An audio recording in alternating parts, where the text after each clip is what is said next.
নমস্কার বন্ধুরা, আজকে চলে এসেছি তোমাদের সাথে একটা পরোটার রেসিপি নিয়ে। তো চলো ভিডিওটা প্রথম থেকে শেষ অবধি দেখতে থাকো, একদম স্কিপ করো না কিন্তু। দারুণ ইন্টারেস্টিং হতে চলেছে ভিডিওটা। তো দেখো, একটা বড় ফুলকপি নিয়ে নিয়েছি এখানে, আর 3টে আলু, 2টো গাজর আর 1 টুকরো আদা। তো এগুলোকে চলো এবার ভালো করে কেটে নিই। আর এই ফুলকপির ডাঁটগুলো না একদম ফেলবে না, এটা দিয়ে একটা দারুণ তরকারি হয় যেটাকে আমরা বলি চচ্চড়ি। এই শীতকালে এই চচ্চড়িটা খেতে আমার তো দুর্দান্ত লাগে, আর আমাদের ঘরে এটা প্রায় হয়, কারণ শীতে তো ফুলকপি আর বাঁধাকপি তো ছাড়ার নাই, আর ওদের ডাঁটগুলো দিয়ে তার সাথে গাজর, মূলো সব রকম সবজি দিয়ে তোমার চচ্চড়িটা করা হয়। আর ওই চচ্চড়িটা বাসি খেতে না মুড়ি দিয়ে এত ভালো লাগে যে কি বলবো তোমাদের, একবার খেয়ে দেখো যদি কেউ না খেয়েছো তো।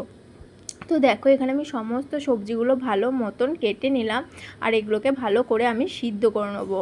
তো দেখো, আমার এখানে সব কাটা হয়ে গেল, চলো ধুয়ে নিই এবার। আর তারপর শুকনো খোলায় 2টো শুকনো লঙ্কা আর অল্প 5 ফোড়ন দিয়ে ভালো করে ভেজে হামাল দিস্তার মধ্যে একটু গুঁড়ো করে নেব। আর এইদিকে তো সবজিগুলো সেদ্ধ হতে বসিয়ে দিয়েছি। তারপরে তোমার এইদিকে মশলাটা আমার করা হয়ে গেছে, আর ওর মধ্যেই 4 টুকরো আদা দিয়ে ভালো করে থেতো করে নেব। তো দেখো, এখানে ফুলকপি, আলু, গাজর সব ভালো করে সিদ্ধ হয়ে গেছে। হামাল দিস্তার ডান্ডায় করে ভালো করে এগুলোকে ম্যাশ করে নিলাম। তারপর কড়াইয়ে তেল গরম করে নিয়ে একটু আদা দিয়ে দিলাম, আদা থেতো করাটা, নুন দিলাম অল্প পরিমাণ, স্বাদ মতন দেবে, আর হলুদ দিলাম ধনে গুঁড়ো, জিরে গুঁড়ো। তো এগুলো দেওয়ার পরে অল্প একটু জল দিয়ে ভালো করে মশলাটা কষিয়ে নেবে।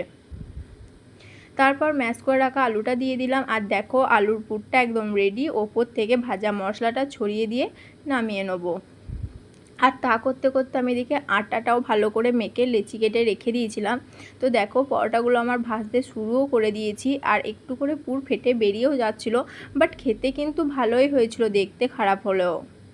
একটা পরোটা আমি ভেঙে একটু খেয়ে দেখলাম, দারুণ হয়েছে খেতে, গরম গরম বেশ ভালোই লাগছে। আর ওই একইভাবে সমস্ত পরোটাগুলো আমি সুন্দর করে হালকা আঁচে ভেজে নিলাম। আর আমার কাছে যেহেতু হটপট নাই, তাই হাঁড়ির ভেতরে ভরে রাখছি যাতে গরম থাকে।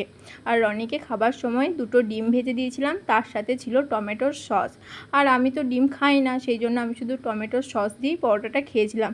তো ভিডিওটা ভালো লাগলে অবশ্যই লাইক, কমেন্ট, শেয়ার করে পাশে থেকো। আবার আসছি পরের কোনো ভিডিওতে। টাটা।